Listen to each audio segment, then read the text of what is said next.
Hello friends, मैं हूं विशाल देवर्सी और आप देख रहे हैं मेरा यूट्यूब चैनल ट्रेजेक्टरी एजुकेशन। जो भी स्टूडेंट्स आईआईटी जैम का, टीआईएफआर का, जेस्ट का, सीएसआई नेट, गेट या कोई भी यूनिवर्सिटी में है किसी भी सेमेस्टर में, तो सारे स्टूडेंट ये चैनल सब्सक्राइब कर सकते हैं।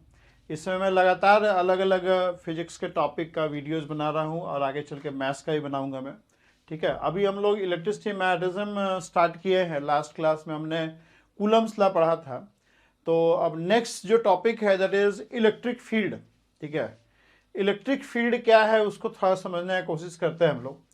पहले तो आप समझिए फील्ड क्या होता है। What is field? फील्ड का मतलब क्या समझते हैं आप? मतलब फील्ड जब दिमाग में आता है या वर्ड सुनते हैं तो क्या आपके दिमाग में पिक्चर आता है? Field means what?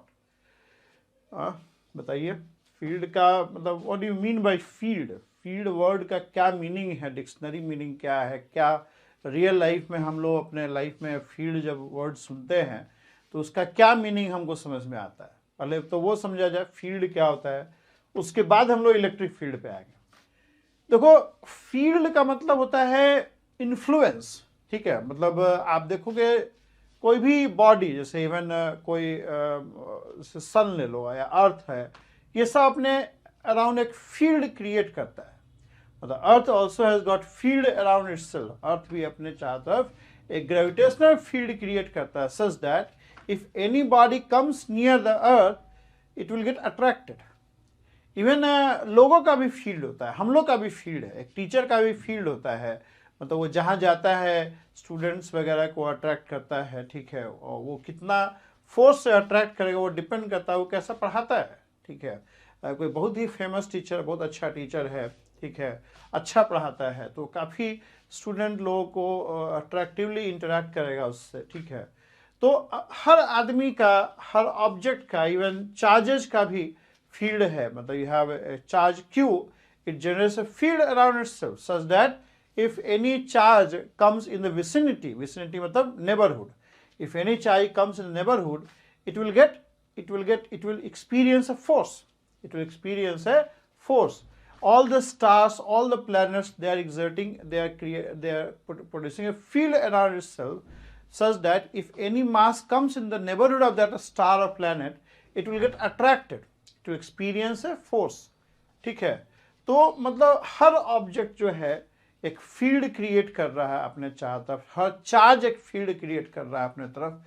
आदमी लोग भी फील्ड क्रिएट करता है। ऐसे कोई बहुत बड़ा मूवी स्टार है, अमिताभ बच्चन है, ठीक है, या शाहरुख खान है, अलग अलग बड़े बड़े स्टार हैं, बहुत अच्छा उनका फैन फॉलोइंग है।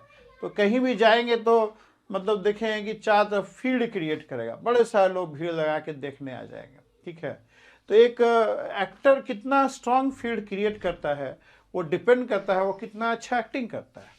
फील्ड का हमेशा ही एक कॉज होगा। फील्ड हमेशा ही, कोई भी बॉडी फील्ड क्रिएट करेगा तो वो फील्ड जो है उस बॉडी के किसी न किसी इंट्रिंसिक प्रॉपर्टी पर डिपेंड करेगा। जैसे एक पार्टिकल कितना इलेक्ट्रिक फील्ड क्रिएट करेगा वो डिपेंड करेगा कि उसमें चार्ज कितना है। एक स्टार कितना strong gravitational field interact produce करेगा वो डिपेंड करेगा कि उसके अंदर मास कितना है। तो मास एक प्रॉपर्टी है। एक बॉडी कितना स्ट्रॉन्ग ग्रेविटेशनल फील्ड क्रिएट करेगा वो डिपेंड करेगा कि उसके अंदर मास कितना है। तो मास क्या है? मास एक इंट्रिंसिक प्रॉपर्टी है। एक बॉडी कितना स्ट्रॉन्ग इलेक्ट्रिक फील्ड क्रिएट करेगा वो डिपेंड करेगा कि उसके अंदर चार्ज कितना है, उसके अंदर चार्ज कितना है। तो चार्ज एक तुम्हारा इंट्रिंसिक प्रॉपर्टी हो गया मैटर का। एक टीचर कितना स्ट्रॉन्ग फील्ड क्रिएट करेगा वो डिपेंड करेगा कि वो सब्जेक्ट कितना अच्छा जानता है, कितना अच्छा उसको डिलीवर करता है। टीचिंग में दो ही चीज़ इंपॉर्टेंट है, एक तो कंटेंट कि आप कितना जानते हैं और दूसरा उसको कितने अच्छे से आप डिलीवर कर देते हैं, सामने वालों को कितने अच्छे से समझा पाते हैं। तो एक टीचर का जो फील्ड है it will depend on his content, it will depend on his teaching capability, teaching skill. तो वो एक प्रॉपर्टी है, उस आदमी का एक प्रॉपर्टी है। वो प्रॉपर्टी जितना स्ट्रांग होगा उतना वो स्ट्रांग फील्ड प्रोड्यूस करेगा। एक बॉडी के अंदर कितना मास है वो डिसाइड करेगा कि वो कितना स्ट्रांग फील्ड क्रिएट करेगा। एक बॉडी के अंदर कितना चार्ज है वो डिसाइड करेगा कितना स्ट्रांग इलेक्ट्रिक फील्ड क्रिएट करेगा। एक एक्टर कितना अच्छा एक्टिंग करता है वो डिसाइड करेगा कि वो कितना स्ट्रांग फील्ड क्रिएट करेगा। तो कोई भी बॉडी या कोई भी आदमी जो फील्ड क्रिएट करता है वो उस बॉडी या उस पर्सन के किसी न किसी इंट्रिंसिक प्रॉपर्टी पे डिपेंड करता है। वो इंट्रिंसिक प्रॉपर्टी कितना अधिक है, कितना स्ट्रांग है, वो डिसाइड करता है कि वो फील्ड कितना स्ट्रांग प्रोड्यूस करेगा। ठीक है। अच्छा, एक तो ये चीज हो गया कि field always has got some cause. Field का हमेशा ही कोई ना कोई कॉज होता है। फील्ड हमेशा ही किसी न किसी इंट्रिंसिक प्रॉपर्टी पर डिपेंड करता है। फील्ड जो है हमेशा ही किसी न किसी इंट्रिंसिक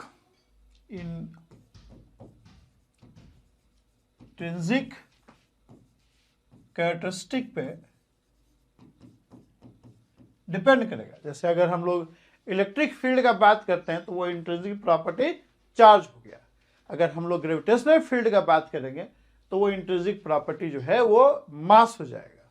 अगर किसी पर्सन का करेंगे तो उसका कोई पर्सनालिटी ट्रेट हो जाएगा। ठीक है।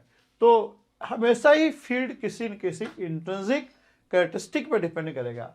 और दूसरा चीज जो काफी इंपॉर्टेंट है, फील्ड का हमेशा ही डिस्टेंस के साथ इनवर्स वेरिएशन होता है। बिकॉज फील्ड हम लोग कैसे डिफाइन कर रहे हैं? Field is a kind of influence, a sphere of influence. Every particle creates a sphere of influence around itself such that if any other particle comes in the neighborhood, it will get attracted or repelled. जैसे कोई एक बहुत बड़ा villain भी है, अगर मान लो कोई टेररिस्ट है, पहले एक टेररिस्ट हुआ करता था उसामा बिन लादेन, उसका भी एक स्ट्रांग फील्ड था। वो ऑफ कोर्स वो फील्ड रिपल्सिव था, उसके आसपास जहाँ जाता था लोग भाग जाते थे। बहुत डरावना टाइप का, दैत्य टाइप का है। ठीक है। तो पहले दैत्य हुआ करते थे, राक्षस होते थे। ठीक है। तो उनका भी अपना एक फील्ड होता था। वो फील्ड देखिए अट्रैक्टिव भी होता है, रिपल्सिव भी हो सकता है। फील्ड जो है अट्रैक्टिव भी होता है, रिपल्सिव भी होता है। Attraction repulsion is nothing but it's a change of sign. Sign का बस चेंज है। Love and hatred both are same thing in physics but difference of sign. तो field can be attractive, field can be repulsive. Say gravitational field है वो attractive field है। ठीक है। Coulombic field electric field attractive भी हो सकता है, रिपल्सिव भी हो सकता है, डिपेंड ऑन कि क्या चार्ज आ रहा है। अगर लाइक चार्ज आसपास आएगा तो रिपल्सिव हो जाएगा और अनलाइक चार्ज आएगा तो अट्रैक्टिव हो जाएगा। ठीक है। तो field can be attractive, field can be repulsive. Attraction and repulsion is nothing but change of sign. ठीक है।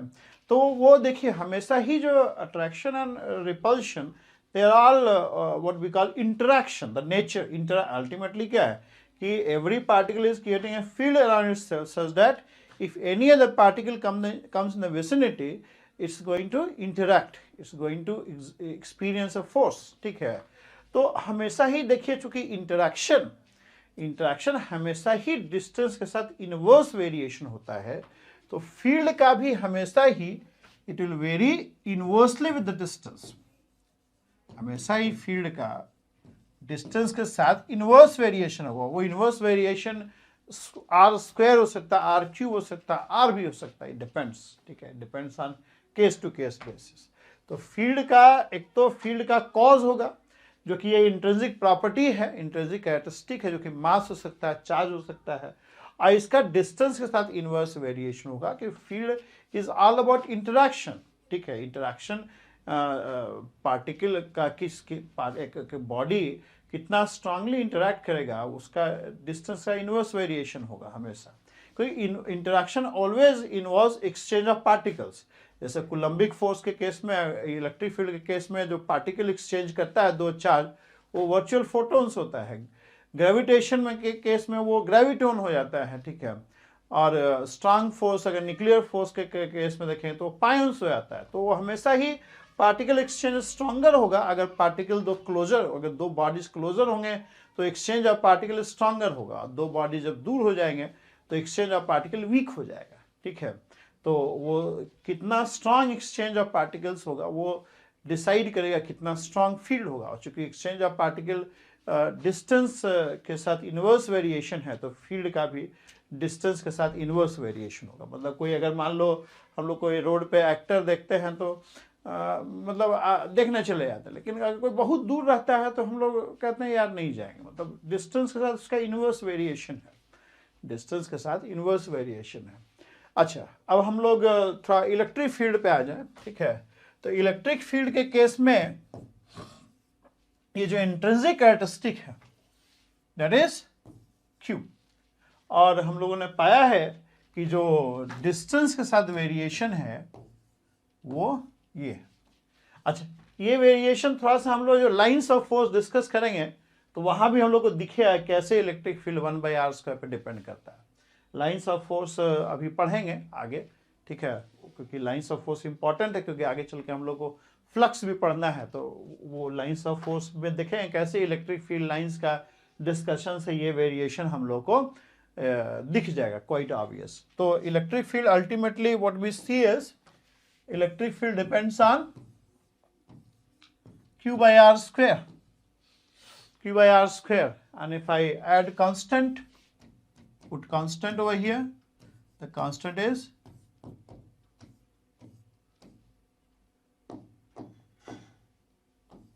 Q/r², Q/r²। अगर इसको वेक्टर फॉर्म में लिखोगे is going to be this, ठीक है।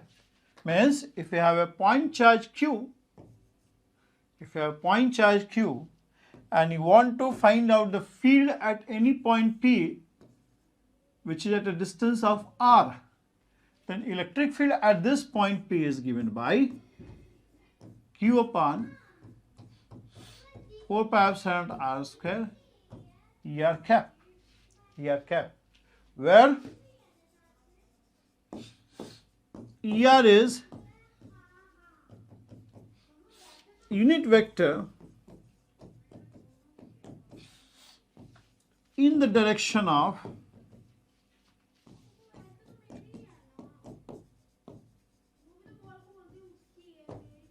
increasing r.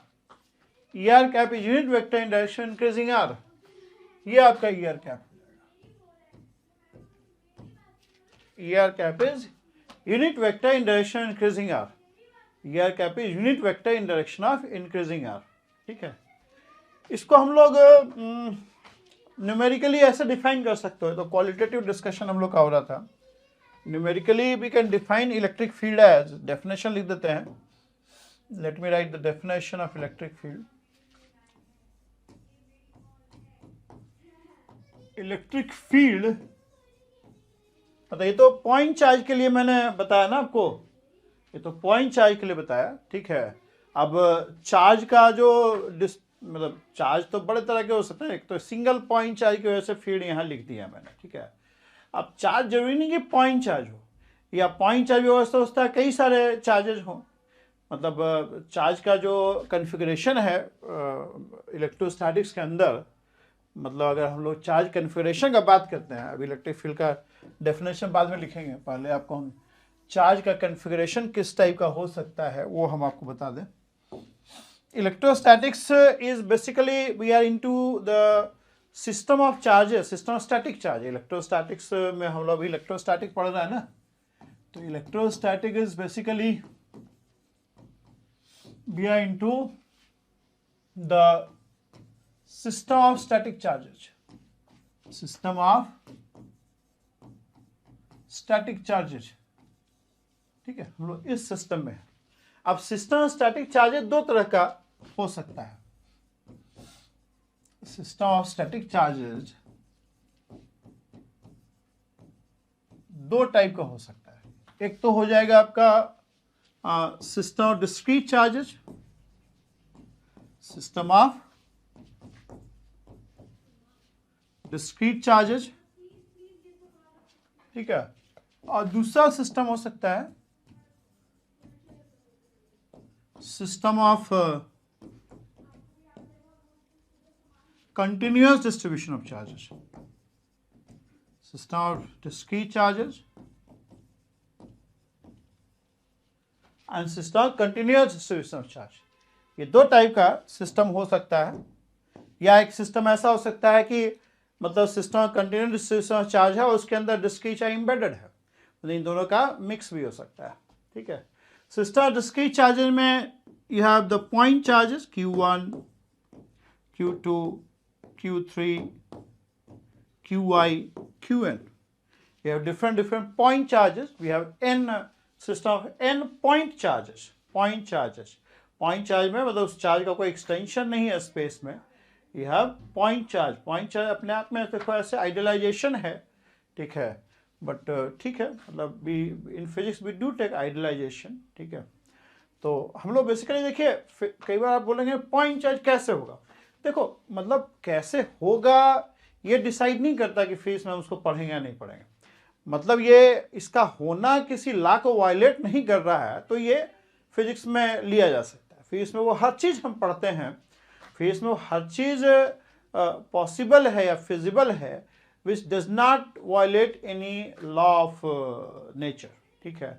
वो हर कुछ जो लॉ ऑफ नेचर को वायलेट नहीं कर रहा है वो सब पॉसिबल है फिजिक्स के अंदर. जैसे हम लोग कार्नोट इंजन लेते हैं, तो कार्नोट इंजन में क्या करते हैं, कार्नोट इंजन हम कहते हैं फ्रिक्शनलेस पिस्टन है, लाइट पिस्टन है, कोई फ्रिक्शन नहीं है. अब कोई ऑटोमोबाइल इंजीनियर बोलेगा कि मतलब ऐसा कौन सा इंजन है जहाँ पे पिस्टन कोई फ्रिक्शन ही ना हो, ठीक है. तो ठीक है, अपनी जगह पर सही है, लेकिन हम लोग को उसमें बॉदर नहीं करना है कि मतलब फ्रिक्शनलेस पिस्टन नहीं हो सकता है. फ्रिक्शनलेस पिस्टन नहीं हो सकता है, दैट डजंट डिटरमाइन कि हम उसको पढ़ेंगे या नहीं पढ़ेंगे. फ्रिक्शनलेस पिस्टन होने से कोई लॉ वायलेट नहीं हो रहा है, तो वो हमारे लिए वो फिजिबल है, मतलब पॉसिबल है. वो हर चीज़ हम पढ़ेंगे जो किसी वो मतलब फिजिक्स में वो हर चीज़ पॉसिबल है which does not violate any law of nature, ठीक है. मतलब हमारा यस जो है वो कई लोगों का नो हो सकता है. मतलब हम लोग कहते हैं कार्नोट इंजन एग्जिस्ट, ठीक है. Automobile engineer will say Carnot engine is not possible, लेकिन हम लोग मतलब प्रैक्टिकल फिजिबिलिटी पे नहीं जाते. वो हर चीज़ हम लोग फिजिक्स में मानते हैं या ले सकते हैं या पढ़ते हैं जो किसी लॉ ऑफ नेचर को वायलेट नहीं कर रहा है. तो our yes can be no for many people, कि हम लोग जिस चीज़ को यस बोलेंगे वो कई लोगों के लिए नो हो सकता है, ठीक है. बट हमारा नो सबके लिए नो है. अगर हम किसी चीज़ को नो बोल रहे हैं तो no means it is violating some law of nature, ठीक है. तो अगर हमने कह दिया कि ये नहीं हो सकता है तो सब लोगों को मानना पड़ेगा कि नहीं हो सकता है, ठीक है. So physicist yes can be no for many, but physicist no is no for everyone, ठीक है. ये आप समझिए चीज़ को. मतलब वो हर चीज़ हम लोग कंसीडर कर सकते हैं फिजिक्स पढ़ते समय जो किसी लॉ ऑफ नेचर को वायलेट नहीं कर रहा है. ऐसी है पॉइंट चार्ज किसी लॉ ऑफ नेचर को वायलेट नहीं करता है, तो हम लोग इसको ले सकते हैं, ठीक है. पॉइंट चार्ज मतलब पॉइंट चार्ज का मतलब हो गया charge which does not have any extension in space, तो ये किसी लॉ को वायलेट नहीं कर रहा, तो हम ले सकते हैं इसको. I am free to take this point charge. तो अगर सिस्टम ऑफ एन डिस्क्रीट, इसको डिस्क्रीट चार्ज ही बोलते हैं. तो you have system of N discrete charge located different point in space. तो इस पूरे सिस्टम को हम सिस्टम ऑफ डिस्क्रीट चार्ज बोलते हैं. तो ये एक सिस्टम हो सकता है स्टैटिक चार्जर का. एक सिस्टम हो सकता है कि पूरा चार्ज जो है एक वॉल्यूम में डिस्ट्रीब्यूटेड है, उसका कोई वॉल्यूम डेंसिटी भी हो सकता है. या मान लो charge q is distributed uniformly over a sphere के ऊपर डिस्ट्रीब्यूटेड है, या रॉड के ऊपर डिस्ट्रीब्यूटेड है, या रिंग के ऊपर डिस्ट्रीब्यूट कर दिया, या डिस्क के ऊपर डिस्ट्रीब्यूट कर दिया. तो वो सब system of continuous distribution charge है. चार्ज है continuously distributed over the area, over the volume, over the length, ठीक है. That is system of continuous distribution of charge. मतलब वो डिस्ट्रीब्यूशन ओवर वॉल्यूम भी हो सकता है, ओवर सरफेस भी हो सकता है, ओवर सम लेंथ भी हो सकता है. डिपेंडिंग ऑन दैट हम लोग चार्ज डिस्ट्रीब्यूशन को वॉल्यूम चार्ज डेंसिटी या सरफेस चार्ज डेंसिटी या लीनियर चार्ज डेंसिटी से डिफाइन भी करते हैं, ठीक है. तो ये दो तरह का चार्ज डिस्ट्रीब्यूशन हो सकता है. या कुछ ऐसा चार्ज डिस्ट्रीब्यूशन हो जाएगा कि कंटिन्यूसली भी डिस्ट्रीब्यूटेड है और उसके अंदर कुछ आपका डिस्क्रीट चार्ज एम्बेडेड भी है, ठीक है. तो ये मिक्स भी हो सकता है. You can have mix of the both, like you have system continuous distribution charge where the discrete charge are embedded in it, ठीक है. तो ये दो तरह का चार्ज डिस्ट्रीब्यूशन हो सकता है, ठीक. अब एक बार ये समझ में आ गया आपको, तो लेट्स ट्राई टू डिफाइन कि इस सिस्टम डिस्क्रीट चार्ज की वजह से इलेक्ट्रिक फील्ड किसी पॉइंट पे क्या होगा, या सिस्टम कंटिन्यूअस डिस्ट्रीब्यूशन चार्ज की वजह से पॉइंट पी पे इलेक्ट्रिक फील्ड क्या होगा. इसका एक और डेफिनेशन हम लोग लिखते हैं. क्वालिटेटिव तो हम लोग अंडरस्टैंडिंग डेवलप कर ही लिए कि कोई भी चार्ज डिस्ट्रीब्यूशन है या मास डिस्ट्रीब्यूशन है, कोई एक्टर है, कोई टीचर है, कोई बंदा है तो उसको अपने चाहता है फील्ड क्रिएट करता है such that if any other object comes in the vicinity तो वो एक फोर्स एक्सपीरियंस करेगा, वो एक फोर्स एक्सपीरियंस करेगा, ठीक है। तो वो दैट इज कॉल्ड फील्ड, ठीक है। अब वो फील्ड का कैलकुलेट, तो ये तो क्वालिटेटिव अंडरस्टैंडिंग हो गया ना। अब एक और क्वालिटेटिवली चीज़ों को समझ जाएंगे, उसका आपको क्वांटिफिकेशन पे आएगा बात कि उसको क्वांटिफाई कैसे करोगे, उसको कैसे क्वांटिफाई करोगे, फील्ड को, किसी फील्ड को क्वांटिफाई कैसे करेंगे। यहाँ पे हम लोग जो फील्ड पढ़ रहे हैं दैट इज इलेक्ट्रिक फील्ड, ठीक है। अब किसी चार्ज डिस्ट्रीब्यूशन की वजह से किसी पॉइंट पी पे फील्ड क्या होगा, उसको कैसे क्वांटिफिकेशन करेंगे, कैसे उसको फाइंड आउट करेंगे, ठीक है, कैसे उसका कैलकुलेशन करेंगे। तो उसके लिए एक बार हम लोग को थोड़ा सा उसका डेफिनेशन, क्वांटिटेटिव डेफिनेशन देखना पड़ेगा कि फील्ड को हम लोग कैसे क्वांटिफाई करेंगे। तो quantitatively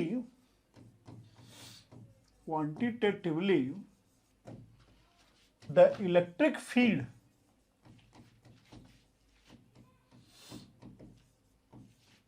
due to electric field at point P, electric field FILD at any point P or at a particular point P, at a point P, of course point P is in space, due to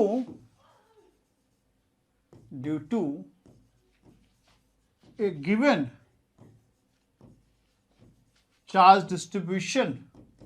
That charge distribution can be discrete charge distribution or it can be continuous charge distribution. The given charge distribution is numerically equal to, आपको पता है quantitative वे में हम लोग अब define कर रहे हैं, क्वालिटेटिवली भी अंडरस्टैंड कि फील्ड जो है किसी भी चार्ज डिस्ट्रीब्यूशन का वो कितना चार्ज कंटेंट है उस पर डिपेंड करेगा, डिस्टेंस का इन्वर्स वेरिएशन होगा, ये सब चीज़ हम लोग क्वालिटेटिवली, कभी फिजिक्स में किसी भी चीज़ का पहले क्वालिटेटिव स्टडी होता है, फिर उसका क्वांटिफिकेशन किया जाता है, एक सिस्टम, एक फ्रेमवर्क बनाया जाता है। Is numerically equal to, is numerically equal to the force experienced by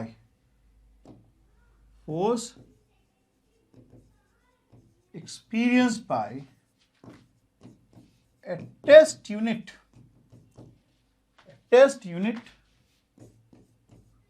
positive charge placed at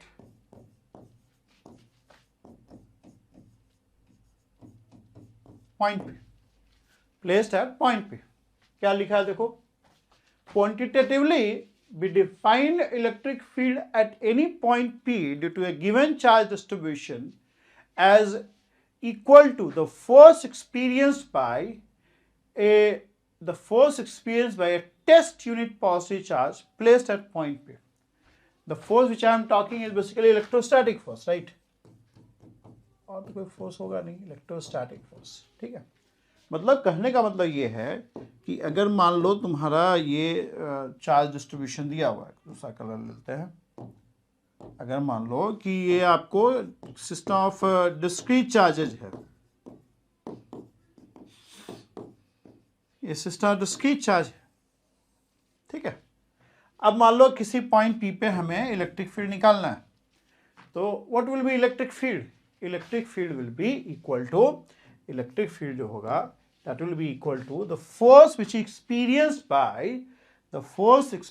by a test unit positive charge। Test मतलब एक्सपेरिमेंटल, यूनिट मतलब 1, एक कूलम पॉजिटिव चार्ज यहां प्लेस कर देंगे, एक जिस पॉइंट पे आपको फील्ड निकालना है वहां पे एक कूलम पॉजिटिव चार्ज प्लेस कर देंगे। अब ये एक कूलम पॉजिटिव चार्ज जितना फोर्स एक्सपीरियंस करेगा that will be basically the field at this point P due to this system of charges। मतलब ये सिस्टम ऑफ चार्जेज एक कूलम पे जितना फोर्स लगाएगा वही फोर्स जो है ये सिस्टम ऑफ चार्जेज का फील्ड हो जाएगा एट पॉइंट P। मतलब जिस भी पॉइंट P पे आपको फील्ड कैलकुलेट करना है आप उस पॉइंट पी पे 1 कूलम पॉजिटिव चार्ज पे कितना इलेक्ट्रोस्टैटिक फोर्स लग रहा है वो निकाल लीजिए, वही उस पॉइंट का इलेक्ट्रिक फील्ड हो जाएगा, उस पॉइंट पे इलेक्ट्रिक फील्ड हो जाएगा। ये डेफिनेशन हम लोगों ने बनाया है, ये हम लोगों ने बनाया है। अगर हम बड़े लोगों ने इस डेफिनेशन लिखा है, बनाया है, मतलब हम लोग ऐसे भी बोल सकते थे कि नहीं 4-6 में 2 coulomb of positive charge, even 1 coulomb में कितना चार्ज था वो भी हम लोगों ने डिफाइन किया है। तो ये सब डेफिनेशन हम लोग का दिया हुआ है, ठीक है। मतलब हम 1 कूलम क्या होता है वो भी तो हम ही लोगों ने बनाया ना, भगवान ने तो बताया नहीं कि भाई 1 कूलम में इतना इलेक्ट्रॉन होता है, तो वी हैव डन इट, ठीक है। तो ये डेफिनेशन भी हमारा बनाया हुआ है, ठीक है, हम लोगों ने बनाया है। इस चीज़ को आप अभी शायद कम अप्रिशिएट करेंगे, लेकिन और फिजिक्स पढ़ेंगे, धीरे धीरे ग्रो करेंगे फिजिक्स में, तो इस चीज़ को ज़्यादा अप्रिशिएट कर पाएंगे आप, ठीक है। ओके, मेरा ड्यूटी है कि आपको हम ये सब बताएं, ठीक है। तो किसी पॉइंट पे आपको इलेक्ट्रिक फील्ड निकालना है due to given charge configuration. आप उस पॉइंट पे एक test unit positive charge place करिए, जितना वो फोर्स एक्सपीरियंस करेगा वही इलेक्ट्रिक फील्ड हो जाएगा, मैग्नीट्यूड वाइज भी और वेक्टर डायरेक्शन वाइज भी। जिस डायरेक्शन में फोर्स एक्सपीरियंस करेगा वही डायरेक्शन हो जाएगा इलेक्ट्रिक फील्ड का, जितना मैग्नीट्यूड ऑफ फोर्स एक्सपीरियंस करेगा वही इलेक्ट्रिक फील्ड का मैग्नीट्यूड भी हो जाएगा। आइए डेफिनेशन सिर्फ डिस्क्रीट चार्ज के लिए नहीं बल्कि कंटिन्यूअस डिस्ट्रीब्यूशन ऑफ चार्ज अगर दिया हुआ है आपको, अगर कंटिन्यूअस डिस्ट्रीब्यूशन ऑफ चार्ज दिया हुआ है और आपको पॉइंट पी पे फील्ड निकालना है तो सेम डेफिनेशन विल होल्ड। मतलब the field due to this continuous distribution of charge at any point P will be simply the force experienced by 1 coulomb of positive charge, force experienced by 1 coulomb of positive charge, that is going to be the electric field due to continuous charge distribution at this point P। मतलब space में किसी point P पे आपको field निकालना है, just find out the force experience by 1 coulomb of positive charge, 1 coulomb of positive charge. समझ में आ रहा है चाहिए आपको? This is the definition of electric field, ये इलेक्ट्रिक फील्ड का डेफिनेशन है, ठीक है। ये हम लोग का क्वांटिटेटिव डेफिनेशन है। इस डेफिनेशन से हम लोग इलेक्ट्रिक फील्ड का कैलकुलेशन करते हैं। We do calculation of electric field using this definition, ठीक है। अब कैसे कैलकुलेशन करते हैं वो आपको थोड़ा ब्रीफली हम बताते हैं, ठीक है। तो पहले तो हम लोग एक काम किया जाए, हम लोग एक simplest system of static charge लिया जाए। Simplest system of static charge क्या हो सकता है? एक single charge, we take a point charge, a single point charge। इससे सिंपल कोई सिस्टम तो हो ही नहीं सकता ना electrostatic system. The simplest electrostatic system could be A system of single point charge, system of single point charge, एक single point charge का system ले लिया। अब इस पॉइंट चार्ज का हमें मान लो इस पॉइंट पी पे इलेक्ट्रिक फील्ड निकालना है। तो एज पर डेफिनेशन क्या है? डेफिनेशन क्या बोल रहा है? डेफिनेशन कह रहा है कि अगर इस पॉइंट चार्ज की वजह से आपको पॉइंट पी पे इलेक्ट्रिक फील्ड निकालना है तो आप एक काम करिए, आप यहाँ पे 1 coulomb of positive charge place कर दीजिए, ठीक है। अब ये 1 कूलम्ब ऑफ पॉजिटिव चार्ज जितना फोर्स एक्सपीरियंस करेगा that's going to be the electric field at point P, that's going to be the electric field at point P. अब ये 1 कूलम्ब ऑफ पॉजिटिव चार्ज कितना फोर्स एक्सपीरियंस करेगा वो कहाँ से निकलेगा? वो आपका कूलम्स लॉ से निकलेगा। The force experienced by this 1 coulomb of positive charge would be Q into 1 upon 4 pi epsilon naught R square, ठीक है, 4 pi epsilon naught R square, ठीक है। So this is the force experienced by 1 coulomb of positive charge and that's going to be the field, वही field हो जाएगा, वही electric field हो जाएगा पॉइंट पी पे। So electric field at a point P due to a point charge Q is going to be Q upon, right, vectorially अगर लिखेंगे ऐसे लिख लेंगे। तो हमने क्या किया? हमने कूलम्स लॉ का यूज करके, क्योंकि कूलम्स लॉ आपको बताता है कि 2 पॉइंट चार्ज के बीच में क्या फोर्स होता है, तो उसको यूज करके हमने electric field due to a single point charge निकाल दिया। Electric field due to a single point charge निकाल दिया, ठीक है। ई आर कैप क्या है? Where E R cap is unit vector, ये काफ़ी यूज करेंगे हम लोग वेक्टर, ठीक है। कई जगह इसको आर कैप भी लोग लिखता है, आईआईटी जैम का अगर तैयारी कर रहे हो तो आईआईटी जैम का पेपर में आर कैप लिखेगा, बट हम हर जगह ई आर कैप शुरू से लिखते हैं, ठीक है। हमने सारे बुक में भी ई आर कैप ही यूज किया है, तो हम ये यूज करें, मतलब इसका मतलब यही होता है, R cap and E R cap is same thing. E R cap is unit vector in the direction of increasing R. थोड़ा सा मैं आपको सजेस्ट करूंगा कि मैंने एक वीडियो बना रखा है मैकेनिक्स वाले टॉपिक में, इसी चैनल पर होगा, उस पर क्या बोलते हैं, velocity and acceleration in plane polar coordinate, वो एक बार पढ़ लीजिए, वहाँ से आपको थोड़ा ये सब का कॉन्सेप्ट बन जाएगा। ई आर कैप क्या होता है, ई थीटा कैप क्या होता है, ये सब यूज करेंगे हम लोग, ठीक है, ये सब का हम लोग यूज करेंगे। तो E R cap basically unit vector in direction increasing R है, मतलब ये आर है तो इसके इंक्रीजिंग डायरेक्शन में यूनिट वेक्टर जो होगा वो ई आर कैप होता है। अब इलेक्ट्रिक फील्ड का ये डेफिनेशन है, और इसका मतलब ये है कि इफ Q इज पॉजिटिव, अगर ये पॉजिटिव चार्ज है, then the electric field will be what, electric field जो होगा वो ई आर के डायरेक्शन में जाएगा। Q पॉजिटिव हुआ, बाकी चीज तो पॉजिटिव ही है, तो electric field will B radially outward, will be in radially outward direction, ठीक है। And if Q is negative, if Q is negative, then electric field will be in radially inward direction. Lines of force पढ़ेंगे हम लोग, तो हम लोग देखें कि अगर पॉजिटिव चार्ज है तो जो इलेक्ट्रिक फील्ड लाइन है रेडियली आउटवर्ड होगा, ये अभी पढ़ेंगे हम लोग, electric lines, lines of force, electric field lines पढ़ेंगे अभी हम लोग। और नेगेटिव चार्ज होगा तो ये रेडियली इनवर्ड होगा फील्ड लाइंस, ये अभी पढ़ना है, we will study it separately, अलग टॉपिक में पढ़ेंगे, तो ये इंपॉर्टेंट है। आगे हम लोग को गॉस लॉ में फ्लक्स वगैरह डिफाइन करना है, तो फ्लक्स को विजुअलाइज करने में आपको फील्ड लाइंस काफ़ी हेल्प करेगा, काफ़ी सारा इंफॉर्मेशन भी मिलता है, तो ये हम लोग देखेंगे सेपरेट टॉपिक में, ठीक है। तो यहाँ पे हम लोगों ने इलेक्ट्रिक फील्ड निकाल लिया पॉइंट चार्ज का, कैसे, using Coulomb's law, using Coulomb's law, ठीक है, कूलम्स लॉ यूज करके। फिर कूलम्स लॉ क्या होता था, कूलम्स लॉ आपको दो पॉइंट चार्ज के बीच में क्या फोर्सेस होगा उसके बारे में आइडिया देता है, ठीक है। बट ये तो एक सिंपलेस्ट इलेक्ट्रोस्टैटिक सिस्टम हो गया ना। अगर मान लो आपको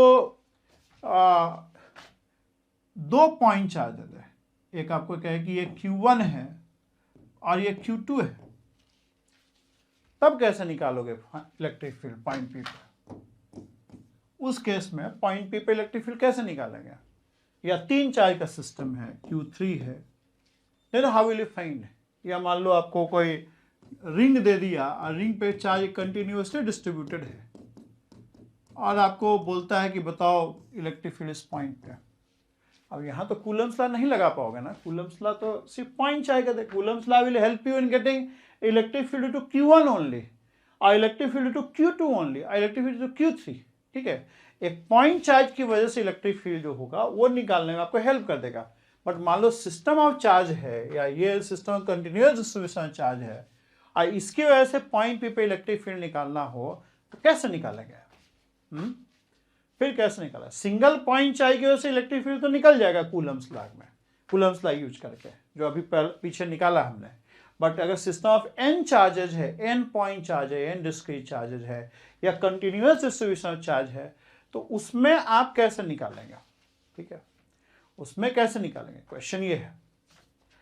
तो कैसे करोगे, आप बुक में देखे होंगे कि बोलता होगा कि Q1 की वजह से निकाल दो, Q2 की वजह से निकाल दो और Q3 की वजह से निकाल दो, तीनों को सम कर दो, तीनों को सम कर दो, ठीक है। हम लोग भी यही करेंगे, लेकिन सम कर दो मतलब उसका मीनिंग क्या है, मतलब व्हेन वी से कि भाई Q1 की वजह से निकाल लो या Q2 की वजह से निकाल लो और Q3 की वजह से इंडिविजुअली निकाल लो, आप ये तीनों को ऐड कर दो, तो मैथमेटिकली ठीक है, we are adding it, but why we are adding it and what that addition implies, उस एडिशन का फिजिकल सिग्निफिकेंस क्या है, ये समझने की ज़रूरत है। यहाँ भी आप पढ़ते होंगे कि भाई एलिमेंट ले लो, उस एलिमेंट की वजह से पॉइंट पे फील्ड निकाल दो और फिर पूरे चार्ज डिस्ट्रीब्यूशन पे इंटीग्रेट कर दो। Integration is also a kind of addition, operation of addition ही होता है, ऑपरेशन ऑफ समेशन ही होता है, सम ऑपरेशन ही होता है। Integration ultimately is addition operation. तो ये addition, why we are doing this addition, ठीक है, मतलब व्हाई वी डू दैट, क्यों करते हैं हम लोग ऐसे। मतलब अगर मान लो इलेक्ट्रिक फील्ड का डेफिनेशन कुछ ऐसा होता, Q square by 4πε0 R square, तो क्या तब भी करते हैं हम लोग? क्या तब भी एडिशन कर सकते थे? नहीं कर सकते थे। मतलब ये what that addition mean basically, कि Q1 की वजह से निकालो, Q2 की वजह से निकालो, इंडिविजुअल फील्ड्स निकालो, फिर जोड़ दो, तो वो एडिशन क्या इंप्लाई करता है और कहाँ कहाँ फिजिक्स में ये चीज़ हम लोग कर पाते हैं और कहाँ नहीं कर पाएंगे, इस चीज़ को समझने का ज़रूरत है। इस चीज़ को समझने का नीड है कि कहाँ कहाँ हम लोग ये एडिशन पॉसिबल होगा, कहाँ ये एडिशन पॉसिबल नहीं होगा, ठीक है, where we can not do that, where we can do it, ठीक है। तो ये चीज़ समझना पड़ेगा आपको, ठीक है, ये चीज़ आपको समझना पड़ेगा। तो नेक्स्ट वीडियो में करते हैं इसको, where we can do this addition operation. मतलब ये एडिशन है क्या, ठीक है, ये एडिशन क्या है, मतलब क्यों हम लोग इंडिविजुअल पार्टिकल का फील्ड निकाल के जोड़ते हैं, जोड़ना का क्या मतलब है, what does physically mean, physically उसका क्या मीनिंग है, वो हम लोग थोड़ा समझने का ट्राई किया जाए, ठीक है। ओके, तो एक क्वेश्चन पे आपको छोड़ के जा रहे हैं, नेक्स्ट वीडियो में फिर इसको देखेंगे क्या करते हैं हम लोग एडिशन, ठीक है। Okay, thank you very much.